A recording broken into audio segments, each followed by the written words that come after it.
Gentlemen, on behalf of RUSI and the Hallé Orchestra, let me welcome you to this inaugural event where we want to celebrate the beginning of our partnership.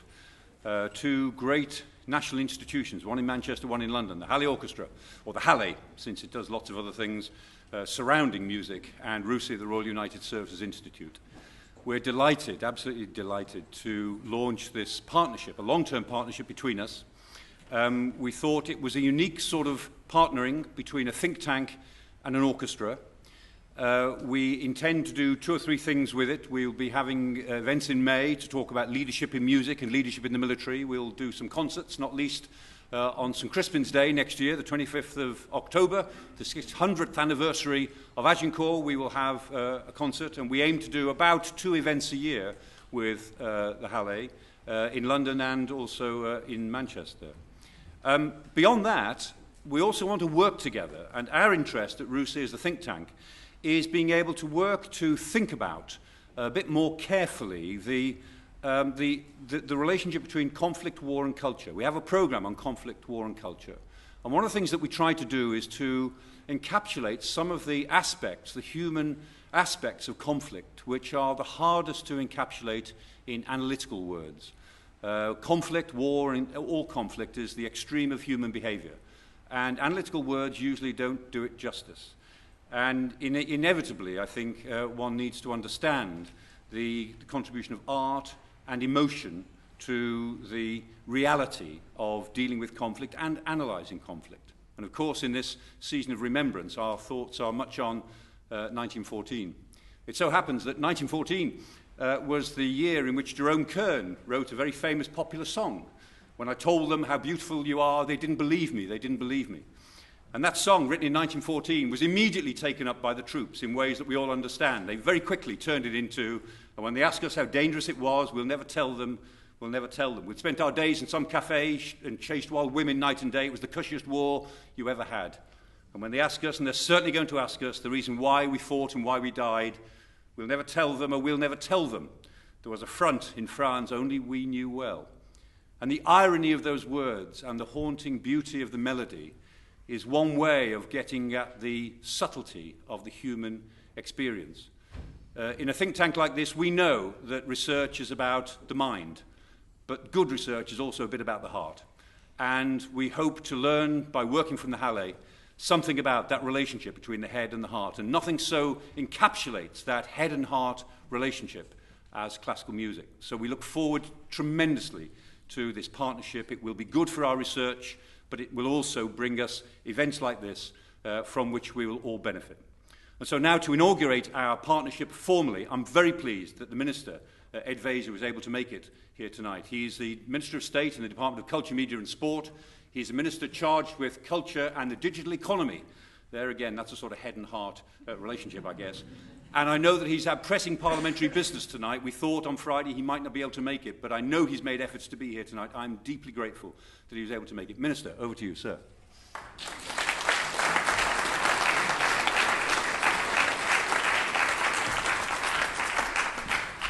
Well, I'm very pleased to be here. I'm not sure I'm going to be able to recite poetry in such a wonderful way that Mike has just done. I'm sure he's shown that he's got a future career ahead of him once he's finished running RUSI so ably. It's wonderful to be here to celebrate 2 great institutions, RUSI itself and, of course, the Hallé Orchestra. This is, as Mike said, a unique partnership. I think it's the first time a think tank has worked with an orchestra in this way, and I think it shows vision on both sides of the equation. And I know that tonight's event is one of many over the next few years, as you look at, as Mike was saying, the commemoration of Agincourt, Waterloo, and the Battle of the Somme. It is, of course, particularly poignant to be here this evening, the evening between Remembrance Sunday and tomorrow as well. And I think what Mike was saying about the role that the arts play in helping us commemorate these events has never been more vivid. We've all seen, for example, how literally millions of people have embraced the extraordinary poppy display at the Tower of London. And I think that really drives home to all of us that sometimes momentous events can really only be expressed through the arts. So it was really heartwarming to hear what Mike was saying, to reveal, as it were, that RUSI absolutely gets this and understands that as a think tank doing hard, grinding work on international policy, they also recognise that the arts has a major role to play in helping them to reflect both on events that have gone on in the past, but also contemporary events as well. Tonight we have the pleasure of hearing music that was inspired by the First World War. It's performed by members of the Hallé from South Africa, Hong Kong, Australia and England. And of course, the music on the programme this evening includes pieces composed by people who fought during the First World War. Music by Ralph Vaughan Williams, who was in his early 40s when the war broke out, but volunteered to serve in the Royal Army Medical Corps, and of course who was affected by his experiences for the rest of his life. And also music by his close friend George Butterworth, who of course was killed in action at the Somme in 1916 at the age of 31. I'm sure this evening's concert will be a worthy and moving tribute to those like George Butterworth who lost their lives in that terrible war, and I wish both the Hallé and RUSI my very best wishes for their future work together. Thank you very much. When we first had this discussion with RUSI about this intriguing idea of a think tank and orchestra being joined together, and I came into this room, I was thinking, what can we do here? What would be special? What would make a difference? And of course, because we're engaged in one of the most important times of the year when we remember people who've given amazing sacrifices to their country, it's quite obvious that we should bind together composers who actually lived at the same time, one who didn't live on. Unfortunately, I'm going to have to minister to make notes of my speech. That's what politicians do. Yeah, I guess as well. But it is a life cut short and a life that went on. George Butterworth was, who knows, arguably one of the most brilliant composers this nation has produced. Interestingly, there's a German composer called Rudy Stefan, who I doubt that anybody has heard of, who also had the same brilliance. But his life was cut short, in Butterworth's case, on the song, and we don't know. You're going to hear two brief pieces tonight, which added to his short orchestral, one piece which we play a lot, called The Shot Your Lad, is intriguing because it shows the gifts that might be delivered in the world. Whereas Vaughan Williams went on to live right through the First World War and the Second World War. He wrote 9 symphonies, 2 of them in Hallé, and produced an amazing amount of music that is quintessentially English, and that's what tonight is about. The music we're going to play, not very much of it, about 30 minutes, is quintessentially English. Well, what is English? And why is it inspired? In both of these composers' cases, we're going to play, Josh is going to sing 2 songs by Butterworth and then we're going to do it by Vaughan Williams called on Cage. The link is Houseman.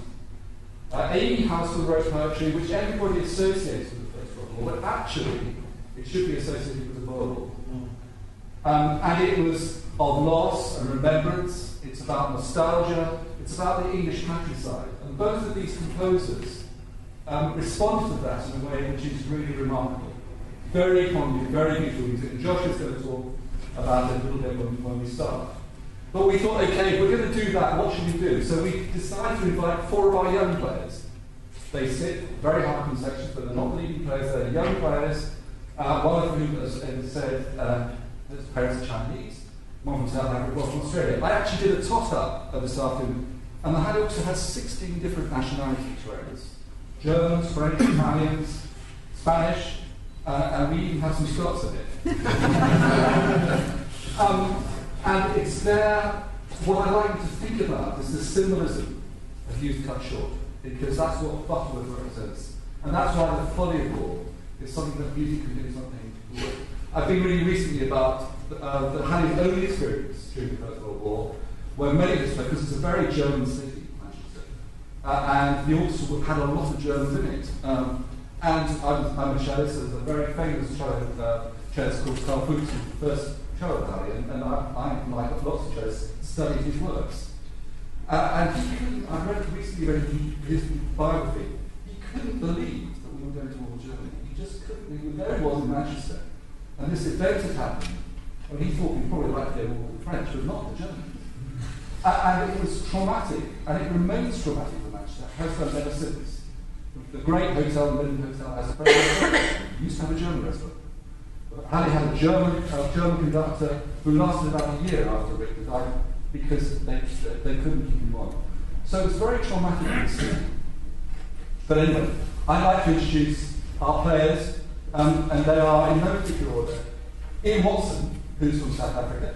Peter Liang from Gloucestershire, but his parents come from China. Tom Lear, who's English. Claire Rose from Sydney, and she studied in Australia, and Chelsea and the Symphony Orchestra. And Paul James, who's our pianist for the night. Together with them, I'd like to welcome Joshua Ellicott, who's going to guide us through the programme, who's the only person from Manchester here, I think. A great star in the making, a tenor of enormous intelligence and a beautiful voice. Please welcome him.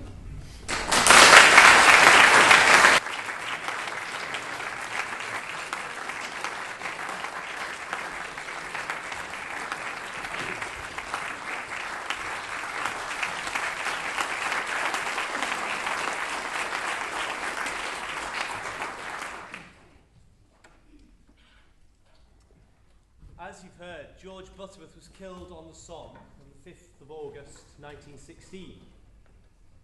Exactly 1 week later, about 4 miles south, a group of soldiers were returning from the front line for a rest. A shell exploded above them. 1 man was killed instantly, and 2 were mortally wounded. One of those mortally wounded was taken to a nearby dressing station and died. He was my great uncle, and I sing a programme that includes some of his letters home to his family in Lancashire and some songs. I'm just going to give you a couple of extracts from those letters this evening, which will go between the Butterworth songs. The Butterworth songs that I will sing are Think No More Lad and Loveliest of Trees, and both are written to texts from A. Houseman's A Shropshire Lad. Rifleman J. Ellicott, number 3604, number 2 platoon, A Company, 5th South Lancs Regiment, British Expeditionary Force, France, care of GPO, London. Dear Mother and Father, I am writing this letter within sound of the guns, and we arrived here after a 3 days train ride after leaving Rouen, as they took us to Belgium in mistake for our base. Talk about a train ride, it was simply awful. The train travelled that fast as we could get out of it and walk alongside it. I think it was going at the rate of 2.5 miles an hour, so you can guess we had plenty of time to view the country, which is simply splendid. The French people are very amusing when they try to explain things to us. I think the only thing they can say in English is, are we downhearted and Tipperary? And the French soldiers puts me in mind of the Keystone Police. Well, Mother, we're expecting to go in the trenches in a few days from now. I hope you'll excuse this short letter, as we're not allowed to say much.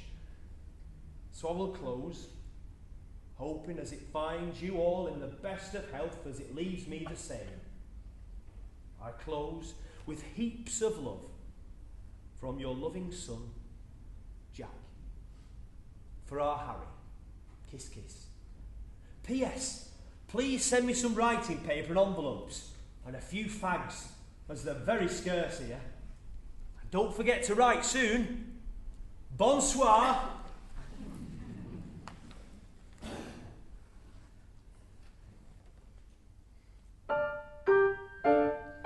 Think no more, lad, laughing, chiding, why should men make haste to die? Empty heads and tongues a talking make the rough road easy walking, and the feather pate of folly bears the falling sky.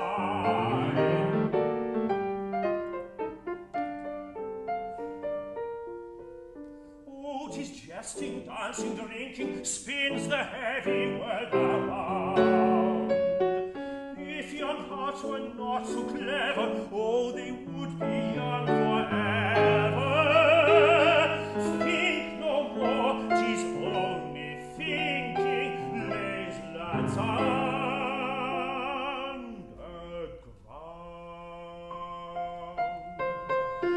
Think no more like laughing, Charlie, why should men make haste to die? Empty heads and tongues a talking make the rough road easy walking, and the feather page of folly bless the false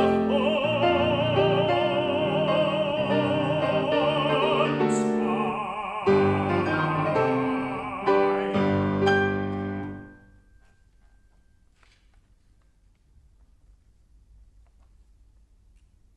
Rifleman J. Ellicott, number 3604, same address as usual,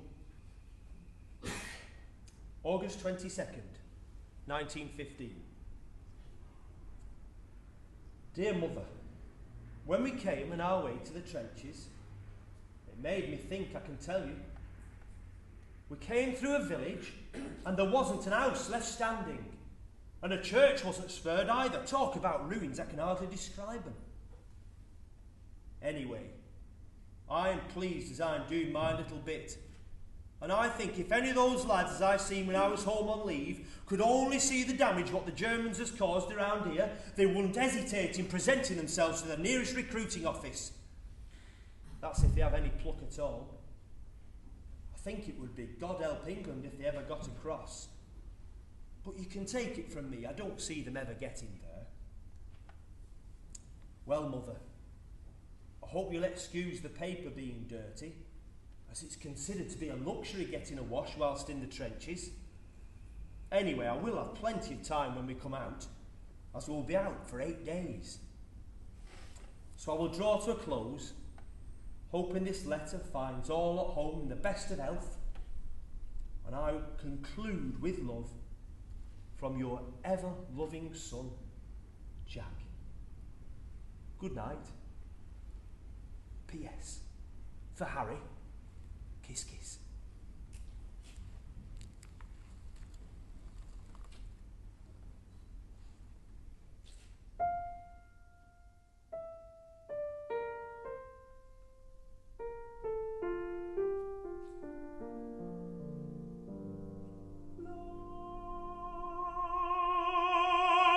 Loveliest of trees, the cherry now is hung with bloom along the bough,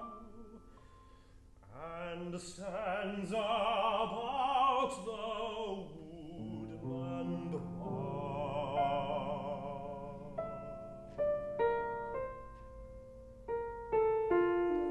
Wearing white for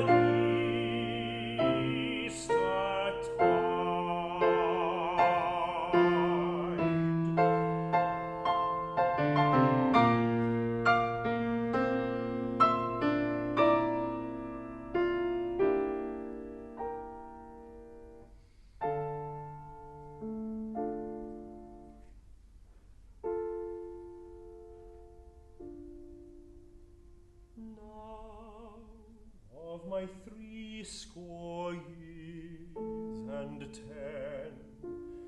20 will not come again, and take from 70 springs a score, it only leaves me 50 more.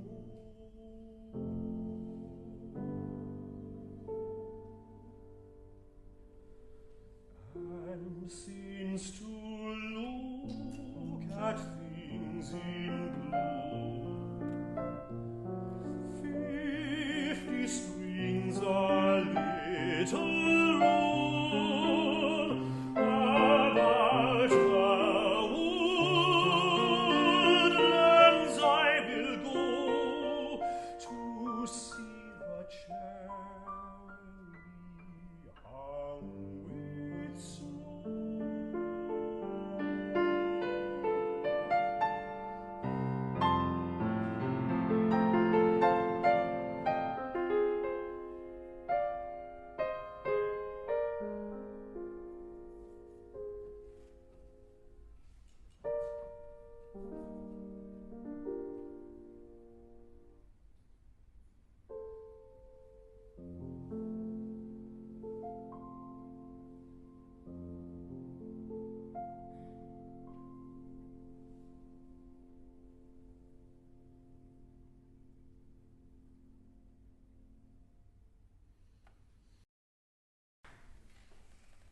We'll now move on to the Vaughan Williams. As we were told earlier, the poems again are A. Houseman, and 1896, A Shropshire Lad was published.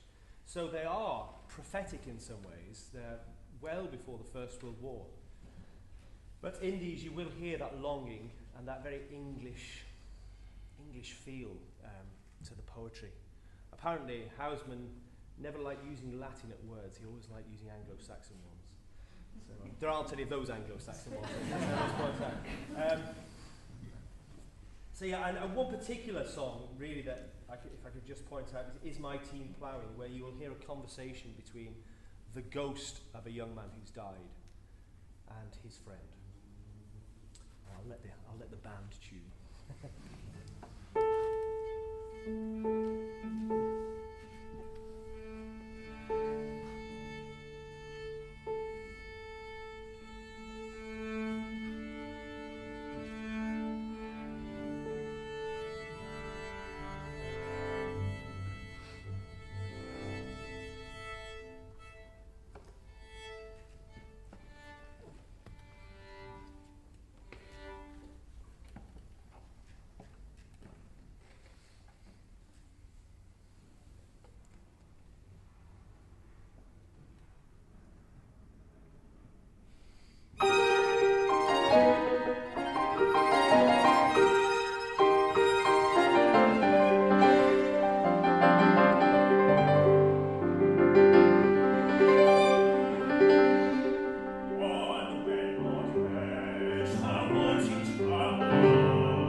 steel.